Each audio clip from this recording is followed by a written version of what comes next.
So the trip starts in Phoenix, Arizona at the Sky Harbor Airport. And some of these shots from the plane were just too good not to put in the video. Going through the clouds and looking over at the ground below. Just the city skyline of Seattle with the Space Needle and the two stadiums right next to each other. Just awesome stuff. So that was something that I definitely wanted to throw on here.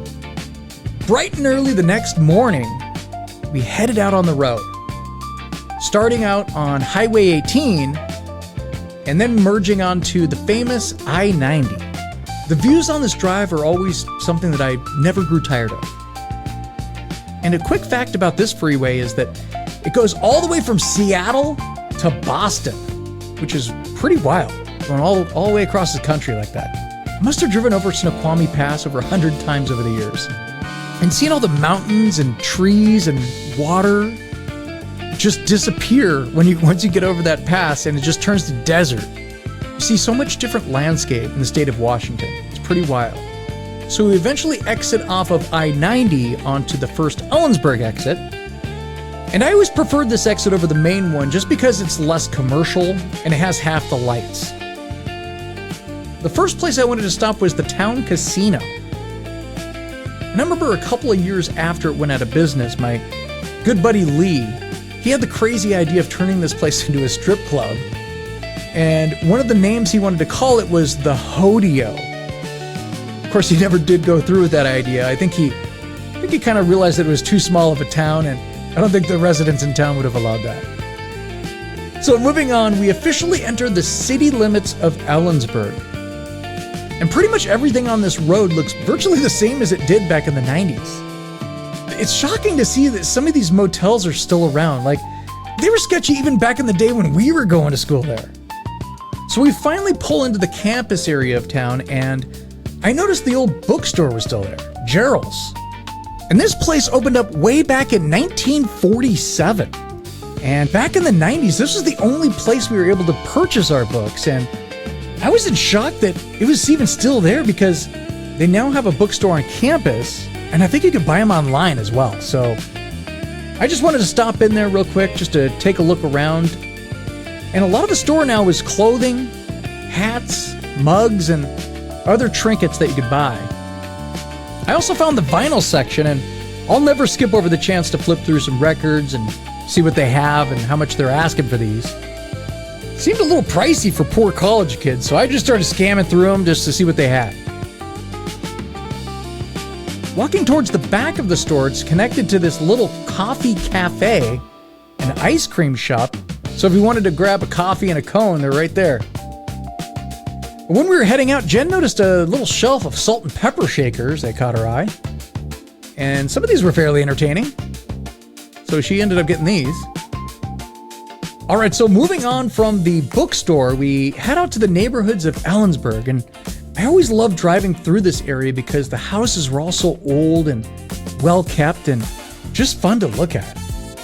And check out how nice of a day it was out there. The sun was out, it was not too hot, everything was so green and lush. It was just a perfect day to be out exploring.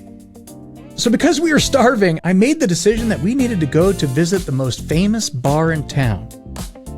No, not the Frontier, which was established in 1873. The place we were here to see was the bar just next door, which was the Tav.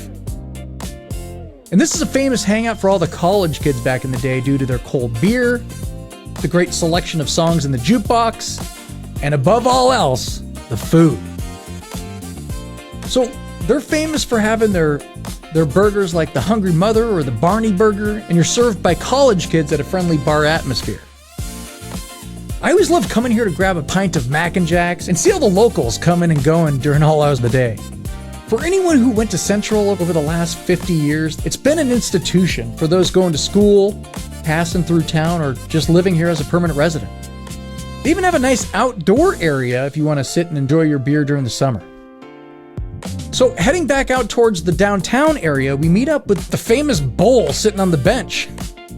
And just to the right of that is where the college radio station KCWU kicked off their on-air party celebrations in 1999. And I actually remember that party because I was there, and this is where my buddy and I, Ryan, actually did a news story about the event for the local news program Newswatch. It's kind of crazy. It looks exactly the same as it used to. So one thing that I did want to do, I wanted to take everyone on a small tour of our old bar hopping days when I attended Central over 25 years ago. I mean, it's almost 30 years ago at this point. Ellensburg was actually a really fun place to bar hop because everything downtown was in super close quarters, so you could just walk to the next bar and get there in like a couple minutes. So the first bar that we would always start at was the Tab. And this was a perfect place just to grab a beer, maybe shoot a couple rounds of pool, and listen to some good tunes on the jukebox. So after we close out our tabs, we head out the door, take a right, and go across the street right over to the Palace. So the Palace, this is more like of a nice restaurant dinner place in town that we'd hit up on occasion, but it's also where we'd grab a drink on the second stop of our bar crawl. I remember this one time I told my buddy Ethan to meet me there one night, and as I was walking towards the entrance, he was standing right outside the door, checking IDs. I'm like, what are you doing? He's like, people started whipping out their IDs and showing them, so I started looking at them and then waving people in. I don't know if he's collecting a cover, but I wouldn't put it past him. So the next stop was right around the corner to a place called Pounders. And to this day, I don't know how this place stayed in business as long as it did. The stairs to this place were so steep and long all the way up to the top. People must have fallen down countless times after drinking at the bar. So maybe that's what happened here. I don't know, but I wouldn't rule it out because we tried to go in. It was locked, but I do love how they still have the sign up. I don't think it's still open, but the sign is still holding strong. The next stop on the weekly bar crawl was to a location that doesn't even exist now. So we would cross the street, walk down towards this little area that used to have a guy selling hot dogs late at night. And then if you turn left on West 3rd Avenue, it takes you to a bar called The Mint. Well, or it used to be called The Mint. And this was a little club that was pretty big back in the late 90s for dancing with a live DJ who was spinning the top hits from back in the day. This place has since been converted into a restaurant called the Pita Pit. And the owner, he said it was okay to film the inside just to get some shots of what it looked like now. So the bar was actually where the counter is now, which makes sense. And behind the wall on the left side of the club had the dance floor and bathrooms. And I just remember the lines outside this place used to wrap around the building, and it was definitely the place to be at the end of the night. So directly across the street from the Mint was a bar called the Horseshoe. And I don't remember going here much back in the day unless we were meeting up with friends who were already there. So I don't have much to say about this particular location, except I do think it's pretty funny that they promote the Palace Cafe on the side of their building.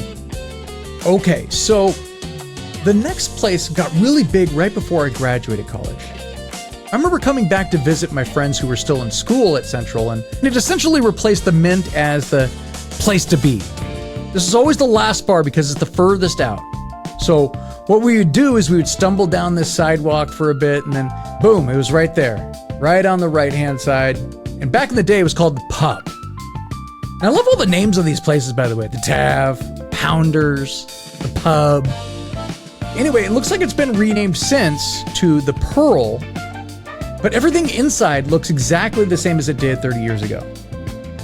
Even the bathrooms are the same, and yes, I did get a shot of the bathroom here. But one of the cooler parts to this place was the bar and back. At night, it was very dimly lit and pretty chill compared to the rest of the bar. So after our little bar crawl, we headed back to University Way towards the campus because I wanted to check out the old dorm room. But on the way, I remembered there's a old pizza place called Frazzini's. And I think it later became Grant's Pizza and Brooklyn's Pizza, and now they're closed. And there's a Pizza Hut that's now residing on the corner there. So Campus U Totem Burgers, that's still there, just like it always has been. As is the old Dairy Queen, which at the time was the only major fast food chain located near campus. So we'd go there a lot. So after taking a left on Alder Street, we head down towards the old dorm, and I'm telling you, this place looks identical to what it used to look like driving in. But after finding a parking spot, we finally arrive at my first home away from home, which was Almonte Hall. And this is one of the furthest dorms from the main part of campus, so many of us would ride our bikes to class, and this is where we used to lock up outside. So just for shits and giggles, I decided to check the entrance, but it was locked. So I headed around back to the middle of the dorms, and the back of the dorm looked exactly the same as well. I used to be on the right-hand side on the very top, and how this dorm worked is each level was sectioned off by gender. So it was a co-ed dorm, and each level was different. So men were on the top level, women were on the middle, and then men were on the bottom. And then on the left-hand side with women on the top, men on the middle, and women on the bottom. So when I would look out the dorm, you'd see the girls like across from me. So it was kind of funny. So right behind the dorm to the left was the Nicholson Pavilion. And this is where we used to go inside and lift weights, do some cardio, throw around the football in the wintertime. And word has it back in the day that 3 of these structures were actually constructed across the country, but the other 2 collapsed, which kind of made us unsettling, knowing that we were in one of the windiest cities in the country, so it's kind of weird. But it's still there. Surprisingly, it's still there. So I don't know, maybe they did something right. Continuing on across the street, we found ourselves at the Ganges, which is the canal that runs through Central's campus. It was always a running joke that you did not want to fall in there because it was so polluted, but one time I did try to jump it while under the influence and failed miserably. Wasn't one of my proudest moments, but I did do it. The next part of our tour was to the Student Union and Recreation Center, or the CIRC. And this place didn't exist when I was here back in the late 90s, but I wish it did. The old similar building that we had was called the Samuelson Union Building, or the Sub, and that was demolished in 2016, which was kind of crazy to see that go down because there was a lot of memories in that place, but they ended up replacing that one with this new state-of-the-art facility in 2006. So the first thing you see with this one is the Wildcat Shop, which has books, supplies, clothing, and more. And this place was huge. So much cool stuff to look at. I love this sign and probably should have grabbed it to hang up in my garage, but they had everything from mugs, t-shirts, stickers, sweatshirts, and bucket hats, which were very popular in the 90s. I don't know if they're making a comeback, but it was fun to try those on. And they had this cool locker with CWU magnets on it, along with all the cool school logos painted on the back wall. Heading back out to the mall area, this place is filled with restaurants to get food, tables to dine at, and even a bank to get cash from. But the place I was looking forward to visiting the most was on the other side of the door to the campus radio station. 88.1 FM, The Berg. I first started working at this station nearly 30 years ago in 1997, and this place has come a long way from what it used to look like back in the day. This is a new location, the other one was demolished along with the Sub, but the station was so well planned out with that front lobby inside, and they even had the front door from the original station that I worked at, which is no longer in existence, but I was able to sign from the last time I was here in 2016. The first room that you see after entering through the lobby is the brand and outreach room. And they even had a bathroom inside, which this is huge because on the weekends at the old Sub building, the bathrooms would be closed on the weekend, so you'd have to either hold it or find a janitor to open up the doors. The next room is the online station, and this is what broadcasts over the internet where you can only listen to it online.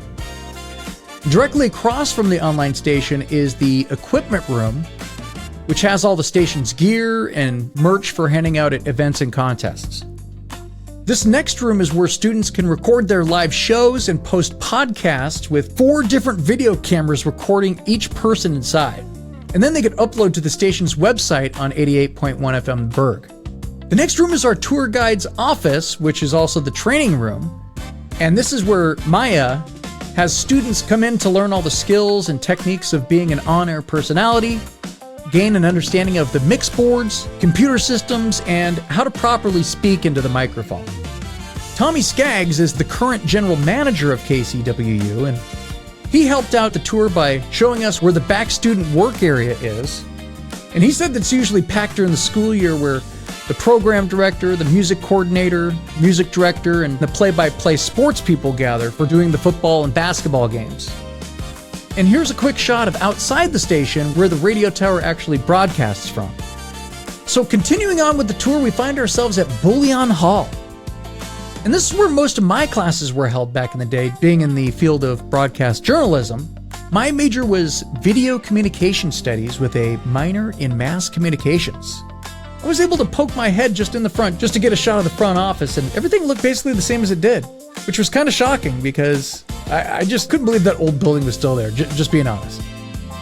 The next spot was one of the locations that we used to get food at, which is called the Tunstall Commons.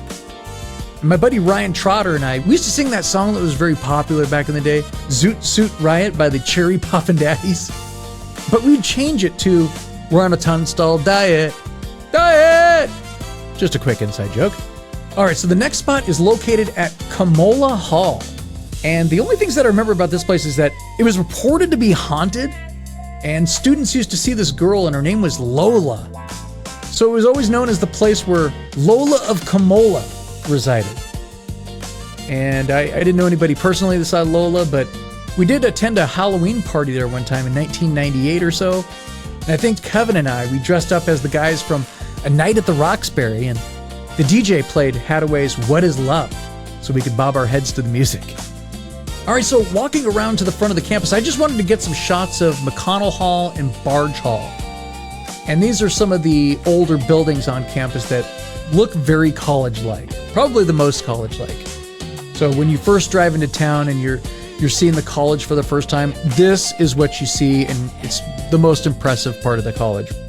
All right, so the last place I wanted to hit up was the campus library. And I just remember this place being so huge back in the day. I wanted to go back and check it out for old time's sake. So walking in there, you have this little lobby area, and then you take a right, and you have all these stairs that lead up to the upper levels. Jen wanted to check out some old books, and we just started wandering around on our own, exploring everything. I gotta say, it was really weird being here in the summer because we were literally the only people there, except for the one person that was walking out right when we arrived. And this place is a very big building to be the only ones there. I kept looking in back of me like, is someone gonna kick us out of here? But no one did. I don't think anybody cares. And if they did, hey, I went to college here. I paid a lot of money to this school, so I paid my dues. All right, so heading back out towards the dorm, Jen spotted some ducks swimming in the Ganges, where she promptly named them Carla and Susie. And just like my old college days when I started approaching them, they both ran to the other side. So, good times. All right, so this brings us back to where we started at Al Monte's. I just wanted to go over and see if the little deli that we used to go to was still there. It's kind of like a little place where you can have sandwiches made, maybe a slice of pizza, or just kind of like a little 7-Eleven kind of deal there. And I think it was called the Depot Deli. Anyway, we would walk all the way down this little walkway, and we'd get to the entrance of the Depot Deli, and I decided to see if they were open. And by my surprise, it actually was. But just in case the campus police were around, I decided not to roam inside. But it was cool to see the Depot Deli was still kicking, even though it was under a different name. All in all, it was a great little road trip out to Ellensburg to see what had changed and to visit all the places that were still there from back in the day, which, to be honest, was a lot more than I thought. So if you ever get a chance to visit this little town, it's a wonderful little city with a great college atmosphere, and some of the best days of my life were spent here. I just want to thank you for going on this little journey with us, and make sure to subscribe for more adventures to come in the future.